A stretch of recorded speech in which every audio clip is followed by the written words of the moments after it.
पूरे विवाद पर वेद प्रताप वैदिक से बातचीत की हमारे संवाददाता ने। आइए देखते हैं। हमारे साथ हैं वेद प्रताप वैदिक साहब, उनसे बात करते हैं। वैदिक साहब, राहुल गांधी का जो बयान था उसके ऊपर क्या कहना है आपका? उन्होंने कहा कि आपके आरएसएस से संबंध है, क्या कहना है? देखिए, मैंने बहुत साफ कहा कि मैं आरएसएस का पूरे जीवन में 70 साल में एक दिन भी स्वयं सेवक नहीं रहा। और राहुल जी बहुत बड़े आदमी हैं, उन्होंने कांग्रेस को इतने ऊंचे स्थान पर पहुंचा दिया है।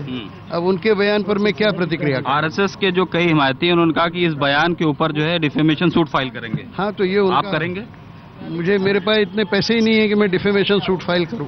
ये बताइए, पार्लियामेंट में आपकी जो इस मीटिंग है इसको लेकर बराबर जो है जो हंगामा चल रहा है उस पर आपका क्या कहना है? और कह रहे हैं कि वो गिरफ्तारी की मांग हो रही है। नहीं, मैं तो गिरफ्तारी से डरता नहीं हूँ।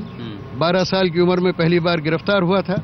उसके बाद इंदौर में जन आंदोलन चलाते हुए कई बार गिरफ्तार हुआ, दिल्ली में भी कई बार गिरफ्तार हुआ। कोई मैं गिरफ्तारी वगैरह से डरता नहीं हूँ। लेकिन सांसदों को जो चिल्ला रहे हैं उनको थोड़ी गंभीरता का परिचय देना चाहिए।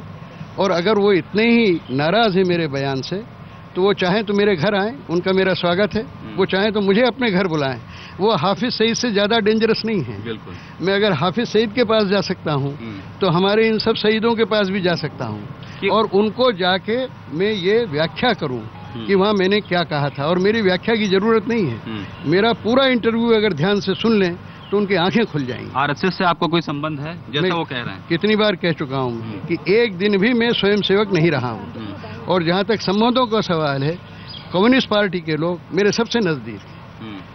अफगानिस्तान की कम्युनिस्ट पार्टी के प्रमुख प्रधानमंत्री बबरक कारमाल मेरे साथ मुझे सभाओं में ले जाते थे। श्रीलंका की कम्युनिस्ट पार्टी के प्रमुख श्री अमर सिंह है, जब भी भारत आते हैं मेरे घर भोजन करते हैं। मेरा सभी दलों से, सभी संगठनों से जो देशभक्त हैं परम पूर्ण संबंध है और गहरा संबंध। कश्मीर को लेकर जो आपने इंटरव्यू दिया है वहाँ के पाकिस्तानी चैनल को, उस पर जो है काफी विवाद हो रहा है। कश्मीर को अलग करके उस पर बोल चुका हूँ मैं आपको यहाँ सबके बारे में। क्या कह रहे हैं? उसमें मैंने कहा है कि कश्मीर को भारत से अलग करने की बात करना मूर्खता है। हाँ, कश्मीर के लोगों को वैसी ही आज़ादी होनी चाहिए जैसे कि हम लोगों को दिल्ली में है या पाकिस्तानियों को लाहौर या इस्लामाबाद में है। इसमें मैंने गलत क्या कहा? इसमें तो मैंने बहुत अच्छी बात कही कि दोनों कश्मीरों को मिलाओ आपस में और मिला के उसको जो खाई बना हुआ है भारत और पाकिस्तान के रिश्तों में, उस खाई को पुल में परिवर्तित कर दो। क्या कांग्रेस हार से बौखलाई हुई इसलिए आपको आड़ बना के नरेंद्र मोदी सरकार पे हमला कर रही है? हाँ, लगता तो मुझे यही है। और इसलिए मैं कांग्रेसियों की बात को बुरा नहीं मानता। वो प्रतिपक्ष है, प्रतिपक्ष अपना धर्म निभा रहा है। कांग्रेसियों को बोलना चाहिए यही बात, क्यों नहीं बोलना चाहिए? जरूर बोले, आज़ादी है। वो इसी आज़ादी की तो बात मैं कर रहा हूँ। ये आज़ादी उनको है, उनकी आज़ादी क्यों भंग की जाए?